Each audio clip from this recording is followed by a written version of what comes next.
Part 2 में आपका स्वागत है।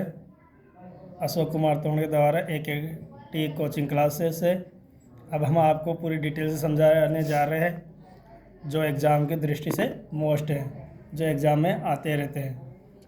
हाँ, वास्तविक संख्याएँ जिसमें आपको एलसीएम, एचसीएफ और अभाज्य गुणनखंड विधि से गुणनफल के रूप में आपको पढ़ना है। केवल 3 ही विधि पढ़नी है, एलसीएम, एचसीएफ और गुणनखंड विधि। बहुपद में आपको केवल 2.2 शून्य अंक वाली पढ़नी है और उनको जांच भी करना है।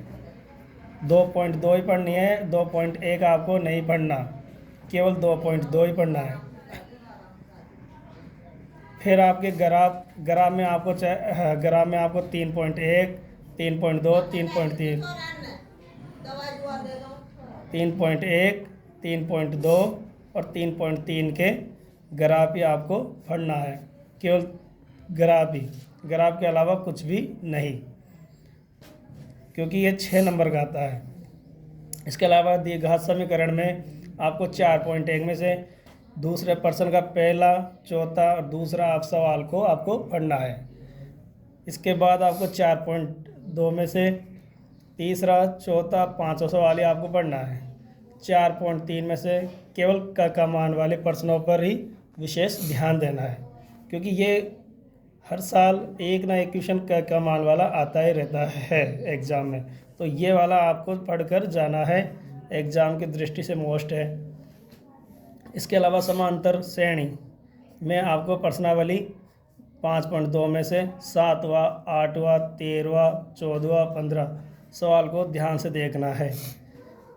और प्रश्नावली 5.3 में 12वां, 13वां, 8वां, 9वां, 5वां सवाल प्लस तीसरा में से 1, 2, 5, 4, 7, 8, 9, 10 और सूत्र। अब इनको ध्यान से देखें कि सूत्र कौन कौन से हैं इसमें, वो सूत्र पढ़े। इसके अलावा आपको त्रिभुज प्रश्नावली में से आपको प्रमेय नंबर 6.1, 6.3, 6.4 प्लस उदाहरण पढ़ के जाना है। इसके अलावा आपको कुछ भी नहीं पढ़ना। बस आगे निर्देशांक ज्यामिति में से आपको प्रश्नावली 7.1 में से 7वां, 8वां, 9वां, 10वां, 7वां, 8वां, 9वां, 10वां आपको पढ़ना है। 7.1 में से पहला, तीसरा, चौथा, पहले का तीसरा और चौथा आपको पढ़ना है। 7.2 में से 8, 9, 7, 1, 2 प्लस उदाहरण 10वां, 8वां, 5वां, चौथा, जिसमें से उदाहरण नंबर 10 और 8 मोस्ट है, एग्ज़ाम की दृष्टि से कई बार आ चुके हैं ये। इसके अलावा आपको त्रिकोणमिति का परिचय प्रश्नावली आपको 8.1 जिसमें से तीसरा, 5वां, 7वां, 9वां, 10वां आपको पढ़ना है। प्रश्नावली 8.3 में से आपको 4, चौथे में से पहला, चौथा, छठा, 8वां, 9वां सवाल आपको पढ़ के जाना है साइन कोस वाली प्रश्नावली में से। इसके अलावा त्रिकोणमिति के कुछ अनुप्रयोग में केवल उदाहरण ही आपको ध्यानपूर्वक पढ़ना है, क्योंकि एग्जाम में उदाहरण के अलावा कुछ भी नहीं आते। इस प्रश्नावली में केवल उदाहरण ही आएंगे, सवाल नहीं आते।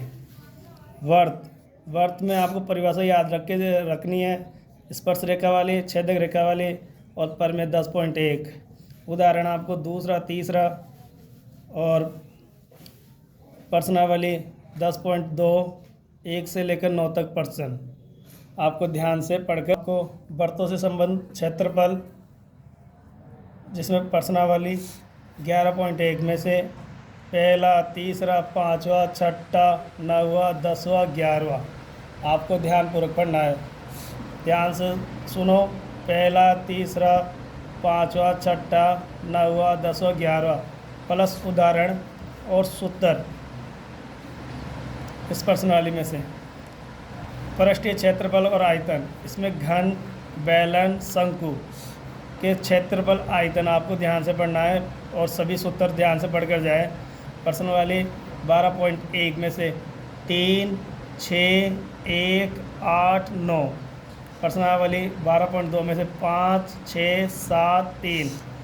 फिर सांख्यिकी प्रश्न वाली में से माध्यक और बहुलकी। आप तीनों विधियों को ध्यानपूर्वक पढ़े इनके प्रश्नों को। प्रयागता में आपको पासे, सिक्के, पत्ते, गेंद वाले प्रश्नों को ध्यानपूर्वक विशेषकर देखें। 14.1 को ध्यान से पढ़े।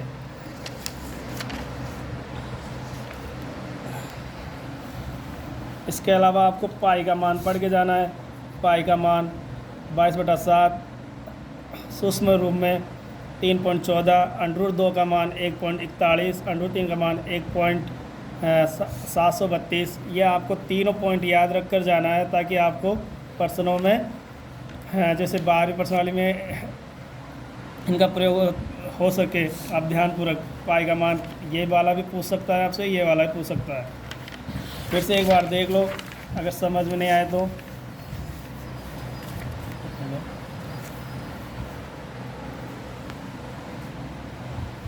वास्तविक संख्या में आपको हमने बताया LCM, HCF, अभाज्य घनफल विधि वाले 1.1, 1.2 ये वाली पढ़ना है आपको। बहुपद में मैंने आपको बता दिया, शून्यांक ज्ञात करके जाए। केवल दो प्रश्नावली 2.2 ही पढ़े। ग्राफ को आपको ये वाले पढ़ना है, केवल ग्राफ। द्विघात समीकरण में आपको ग्राफ में केवल ग्राफ ही पढ़ना है, विलोपन विधि या फिर आप प्रत्यास्थापित विधि नहीं पढ़नी। द्विघात समीकरण 4.1 में से आपको मैंने ये बता दिया। 4.2 में से 4.3 में केवल क्या का मान वाले पढ़ना है। समांतर श्रेणी मैंने आपको बताया अभी डिटेल से, पर मैं आपको केवल 6.1, 6.3 और 6.4 प्लस उदाहरण पढ़ना है। इसके अलावा निर्देशक आत्मक ज्यामितियों में आपको ये वाली प्रश्नावली पढ़ना है 7.1, 7.2 जिसमें ये मैंने सवाल दिए हैं। अगर इनमें से अगर आपको सवाल 8.1 में से केवल तीसरा, 5वां, 7वां, 9वां, 10वां ये सवाल पढ़कर जाना है, और 8.3 में से चौथे का पहला, चौथा, छठा, 8वां, 9वां, 10वां, और इसके केवल उदाहरण पढ़नी है आपको 9वीं प्रश्नावली की।